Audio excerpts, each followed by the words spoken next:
Please like this video and subscribe to the channel. Greetings, family, and welcome back to Raising the Vibe. Thank you for joining me for another video. In this particular video, I want to circle back and provide some evidence to support my assertion in my last video that Kamala Harris spent a significant portion of her formative years living in Canada. In that last video, I was focused on demonstrating that the Obamas had endorsed her. And so my evidence, my video clip related to that.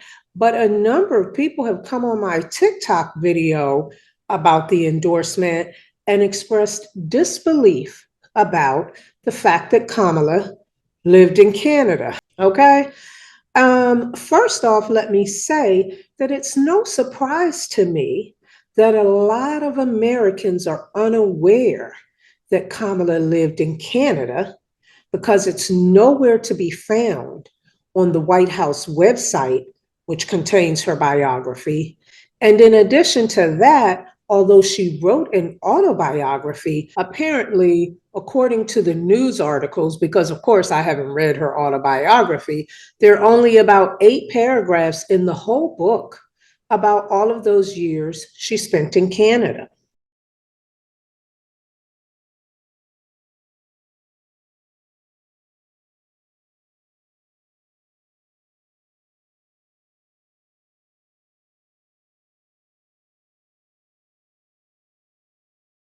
Despite that, the fact of the matter is that Kamala attended 4 schools in Canada between the ages of 12 and 17. She moved to Canada from California at the age of 12. As a matter of fact, she started grade 7 at the Fine Arts Core Education School, which they call FACE, and which is located in Montreal, Canada.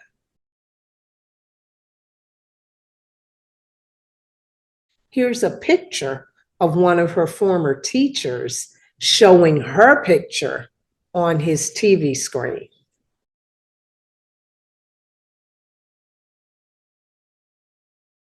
And then in 9th grade, she began attending Westmount High School, which is the school she actually graduated from in Canada in 1981. And she indicates in her own autobiography that by the time she got to high school, she had become comfortable in Canada, familiar, used to her surroundings.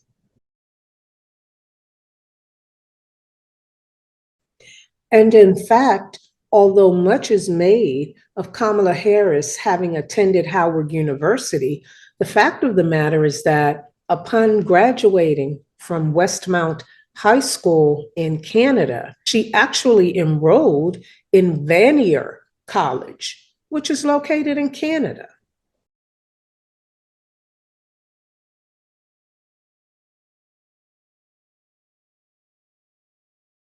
Here's a picture of her in 11th grade at Westmount High School in Canada. She's the 3rd person from the right. And here's her picture from her class of 81 high school yearbook at Westmount High in Canada. And while I'm showing pictures, I may as well show a picture of her Indian-born mother and her Jamaican-born father, both of whom immigrated to the United States of America.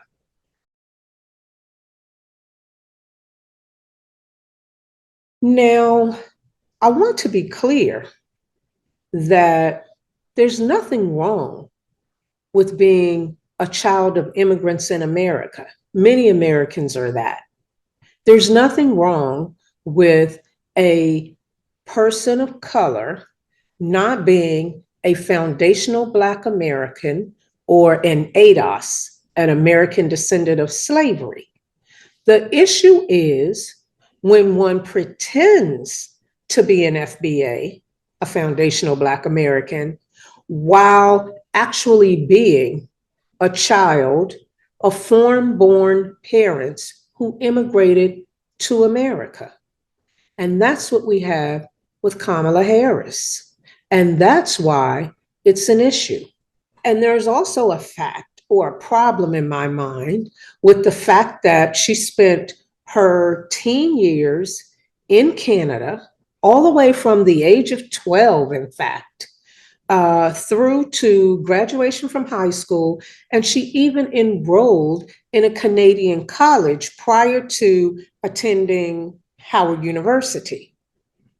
But none of that's mentioned. None of that is fully made available to the American public. Like I said, it's not in her biography on the White House website.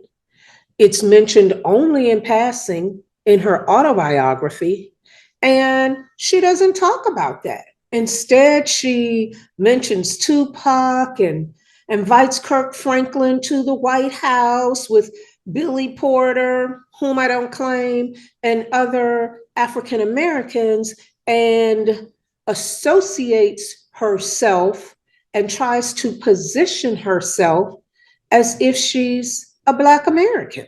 So again, there's nothing wrong with being whoever you are.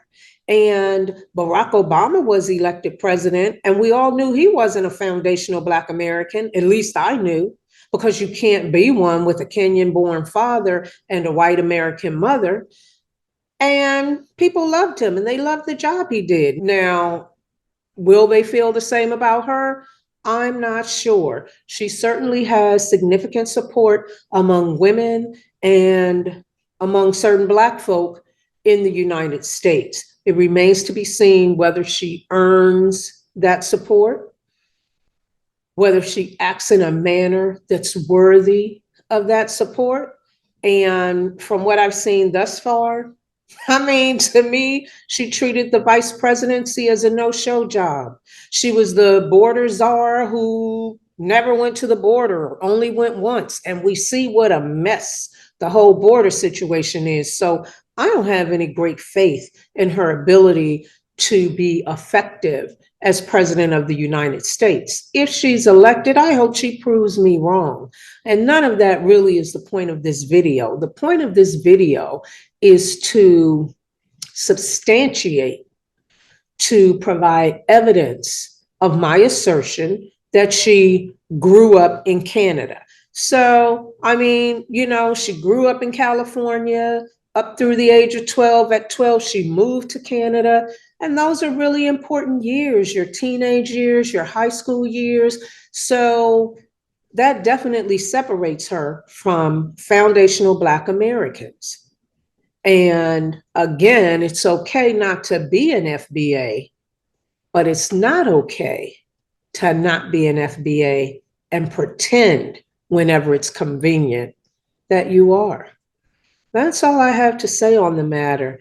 Put your comments below. Apparently, I've gotten some outrageous comments on my YouTube video that I made about the Obamas endorsing her, because YouTube is showing that there are 2 comments, but they're not showing up on my video.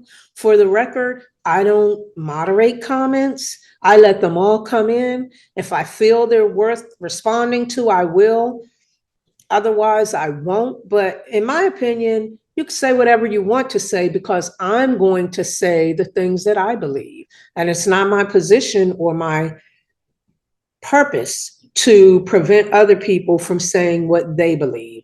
But hey, if you're going to say something outrageous, you got to kind of mask it so that YouTube will let it through. If you don't, and they push it away, and they don't even put it in the held for review comments, then there's absolutely nothing I can do about it. Despite all that, as we now know, Kamala Harris spent a significant portion of her years growing up, her formative years in Canada. I've provided the proof, and it's just something to keep in mind about the honesty, the integrity of a person who is one thing but pretends to be another. It raises a lot of red flags for me. I don't know if it would raise red flags for the rest of the Black population in America if they actually knew about it. I don't know how many people will see this video. If you're seeing it, share it. Tell other people about it and let them know who it is that they're really dealing with, because that's important to know when you're voting for President of the United States. Thank you again, family, for spending this time with me. And until next time, peace and love and light. Please like this video and subscribe to the channel.